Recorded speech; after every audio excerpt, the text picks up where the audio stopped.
Doctor पुष्पराग, अभी Kothari commission का जिक्र कर रहे थे डॉक्टर संदीप। क्या ऐसे एक्सपर्ट एडवाइजर्स की जरूरत है आज की तारीख में? जिस तरीके से सरकार हर चीज में अपनी विचारधारा को एक तरीके से थोपना चाह रही है, तो ऐसे में एक्सपर्ट कमिटीज की जरूरत है सरकार को। क्यों आखिर उनकी रिपोर्ट्स को वो लागू करेंगे? क्या जरूरत है उन्हें? और दूसरा कि जो जिस ढर्रे पर अभी ले जाया जा रहा है देश को, समाज को, उस ढर्रे में शिक्षा की जरूरत कहां पर आकर के ठहरती है? भाई क्या है कि ये सरकार और सरकार की आइडियोलॉजी ना तो किसी से राय लेना चाहती है, ना किसी से सलाह लेना चाहती है। ये अपने आप को इतने ज्यादा ज्ञानी ध्यानी मानते हैं कि इन्हें पुराना लिखा पढ़ा सोचा समझा बेमायने रखता है। जब ये 2014 को आजादी बताने लगते हैं, जब ये आजादी को 99 साल की लीच बताने लगते हैं, इतिहास को इतना तोड़ मरोड़ कर प्रस्तुत करते हैं, हमारे मिथकों को ये इतिहास पुरुष बताने लगते हैं, तो इस तरह से इनकी समझ जो है वो बहुत ही कूप मंडूक है और प्रतिगामी है। ये समाज को, देश को आगे ले जाने की जगह पीछे खींचना चाहते हैं और परीक्षा पर चर्चा करने के बहाने से ये बच्चों के साथ, उन बच्चों के साथ कनेक्ट करना चाहते हैं जो 5 साल बाद या 7 साल बाद वोट देना चाहते हैं, वोट देने की पोजीशन पे है। इसका विशुद्ध रूप से सरकारी खर्चे पर उन बच्चों के दिमाग में अभी से एक इमेज डाल देना, एक इमेज बना देना, ये पूरा का पूरा कंसेप्ट है।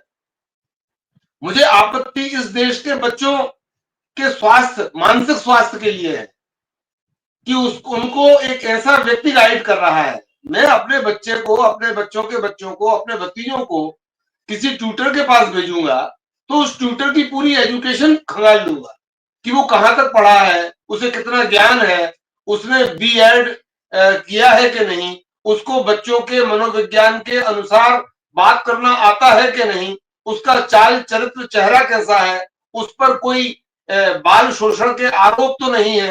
ये तमाम सारी चीजें देखने भालने के बाद ही मैं अपने बच्चों को किसी टीचर के पास भेजूंगा। और आपने बलात् पूरे देश के बच्चों को अपने अपने नियंत्रण में कर लिया, अपने अपने गाइडेंस में ले लिया। कैसे? तो आपको चुना तो हम 18 साल से ऊपर के लोगों ने है ना। 18 साल से नीचे के जो बच्चे हैं वो तो आपसे संवाद करना नहीं चाहते। आपने कैसे तय कर लिया उनसे एक तरफा संवाद करने का? और जो आदमी परीक्षा पर चर्चा कर रहा है उसकी समझ कितनी है, उसको बच्चों को ऑपरेट करने का अनुभव कितना है, कितने बच्चों को पाल पोस कर बड़ा किया है, कितने बच्चों को पढ़ा लिखा कर बड़ा किया है, कितने घर परिवार का अनुभव है। आज मैं 2 बच्चों का बाप हूं, 4 बच्चों का ताऊ हूं, 8 बच्चों का चाचा हूं, मामा हूं। इन तमाम सारे संबंधों की वजह से मुझे बच्चों को ऑपरेट करना, बच्चों के मनोविज्ञान को जानना समझना आता है।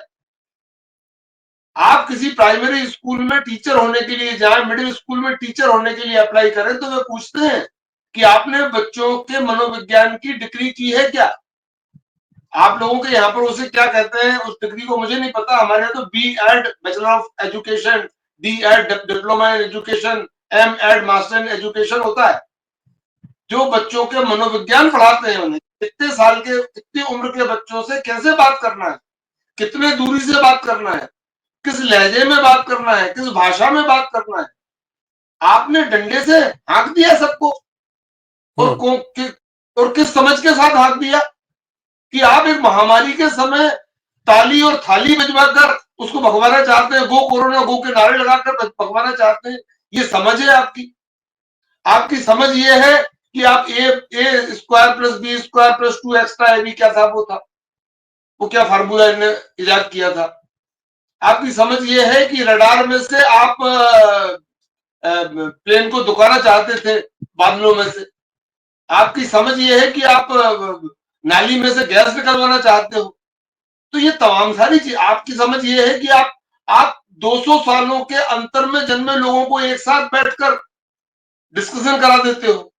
तो आपकी इतिहास की समझ, आपकी मनोविज्ञान की समझ, आपकी विज्ञान की समझ, ये तमाम सारी समझ है। और खास में ये कि आपको, मैंने पीएचडी की है, मैंने 3 विषयों में बैचलर्स डिग्री की है, 3 विषयों में मेरी मास्टर्स है, पीएचडी है। मैंने अपने जीवन में सैकड़ों, मतलब दर्जनों एग्जाम दिए हैं। मैं किसी को गाइड करूं कि एग्जाम कैसे देना है, बात समझ में आती है। लेकिन वो आदमी जिसके एग्जाम देने का कोई प्रमाण नहीं, जिसका कोई टीचर आज तक पैदा नहीं हुआ जिसने ये क्लेम किया हो कि मैं प्रधानमंत्री का शिक्षक हूं, कोई हिंदुस्तान में ऐसा आदमी नहीं निकल के आया जिसने कहा हो कि मेरे सहपाठी हैं। मैं, किसी स्कूल ने ये क्लेम नहीं किया कि हमारे एल्यूमिनी है प्रधानमंत्री। किसी कॉलेज ने अपने आप को अपने एल्यूमिनी के रूप में प्रधानमंत्री का नाम दर्ज नहीं किया। जो खुद अपनी डिग्री दिखाते नहीं है, यूनिवर्सिटी कोर्ट से मना कर देती है डिग्री नहीं दिखाएंगे। तो ये क्या तरीका है? मतलब आप प्रधानमंत्री चुन लिए गए हैं किसी भी कारण से, किसी भी परिस्थिति की वजह से, तो ऐसा करेंगे आप? हमारे बच्चों के साथ, बच्चों के जीवन के साथ खिलवाड़ करेंगे? मतलब आप हमें ये बताएंगे कि पहले कठिन सवालों में उलझो जिससे आपका पास होना असंभव हो जाए। जबकि अभी तक का जो फार्मूला है वो ये कि क्वेश्चन पेपर में से पहले सबसे आसान जो क्वेश्चन है वो आप हल करें, जिससे आप अपने नंबर, पासिंग मार्क्स अडॉप्ट कर लें। इसके बाद कठिन सवाल जिससे आपका साल बर्बाद ना हो। डॉक्टर संदीप अभी यही बात कह रहे थे, और निश्चित तौर पर वो शिक्षक हैं तो वो सारी चीजें हर आदमी समझता है।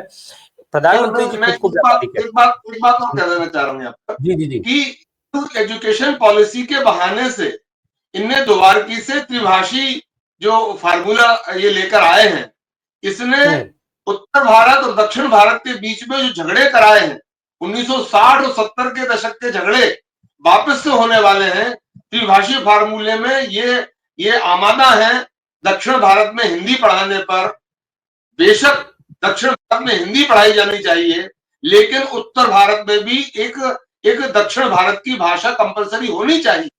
इस हिंदुस्तान को तभी तक एक रखा जा सकता है जब उत्तर प्रदेश, मध्य प्रदेश, बिहार और महाराष्ट्र में हम तमिल पढ़ाएं और केरल और तमिलनाडु में हम हिंदी पढ़ाएं।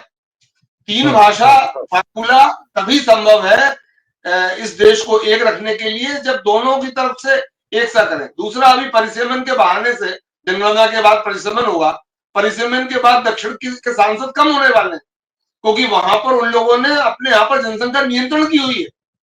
तो परिसीमन के बाद सांसदों की संख्या दक्षिण भारत में कम हो जाने से हो ये रहा है कि हम संख्या नियंत्रण करने वाले राज्यों को हतोत्साहित कर रहे हैं। हमारी पॉलिसी क्या है? ऐसे समझ के प्रधानमंत्री जो भाषाओं के आधार पर देश को लड़ाना चाहते हैं, जो जनसंख्या नियंत्रित करने वाले राज्यों को हतोत्साहित करना चाहते हैं। संघ परिवार के तमाम सारे लोग ये आह्वान कर चुके हैं कि हिंदुओं को 4-4 और 5-5 और 6-6 बच्चे पैदा करना चाहिए। तो हम इस देश को ले जा कहां रहे हैं? वो किस समझ का प्रधानमंत्री हमारे बच्चों को ऑपरेट कर रहा है? बच्चों के पेरेंट्स से मैं आग्रह करना चाहता हूं कि बच्चों को कतई ऐसे लोगों के बीच संपर्क में न आने दें जिनकी समझ इस तरह की। जी राम।